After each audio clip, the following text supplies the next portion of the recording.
La célébration de la journée des forces armées en face de ce majestueux monument est un moment fort de communion entre les forces de défense et de sécurité et les populations de la région de Ziguinchor.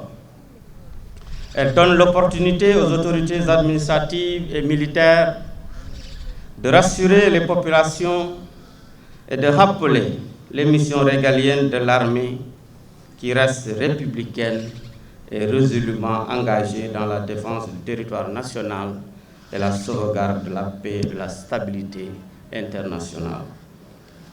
Cette journée permet aussi de magnifier et de renforcer le concept armée-nation qui est un lien ombilical entre les forces armées et les populations. Elle nous rappelle et nous amène à entretenir le souvenir de ces hommes et de ces femmes dont le courage et l'engagement ont marqué notre histoire. En effet, l'âme d'une armée ne peut se forger que dans son histoire, autant dans ses grandes victoires que dans les durs sacrifices consentis. Cette histoire est bien nôtre, car nous en sommes le prolongement, les dépositaires. Ces valeureux et dignes fils et filles du Sénégal méritent amplement notre hommage et l'hommage de toutes les populations au regard des sacrifices consentis pour la nation et de leur abnégation. Les vertus et les valeurs cardinales qu'ils ont incarnées doivent inspirer et illuminer nos actions de tous les jours. La célébration de la journée des forces armées, c'est un prétexte pour les forces armées vraiment de rendre un vibrant hommage à nos camarades qui, dans l'exercice du devoir, ont perdu la vie ici durant les opérations de sécurisation. Mais c'est également une occasion pour les forces armées de marquer la solidarité vis-à-vis de nos blessés et de nos malades qui sont hospitalisés dans les hôpitaux de la place.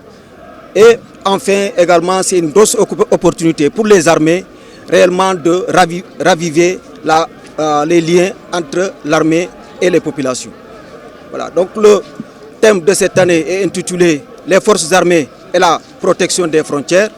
La mission de protection des frontières est l'incarnation même de l'essence des forces armées, qui est la mission première des forces armées et des forces de défense et de sécurité.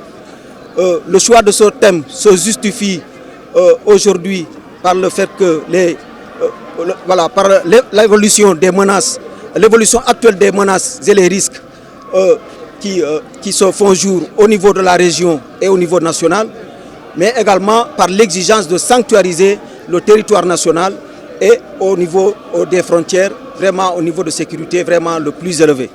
Et afin donc de renforcer bien sûr en amont la sécurité intérieure. C'est d'où d'ailleurs la pertinence du concept continuum sécurité et défense. On travaille pour dire que c'est vraiment un travail global que nous faisons en relation avec les forces de défense et de sécurité.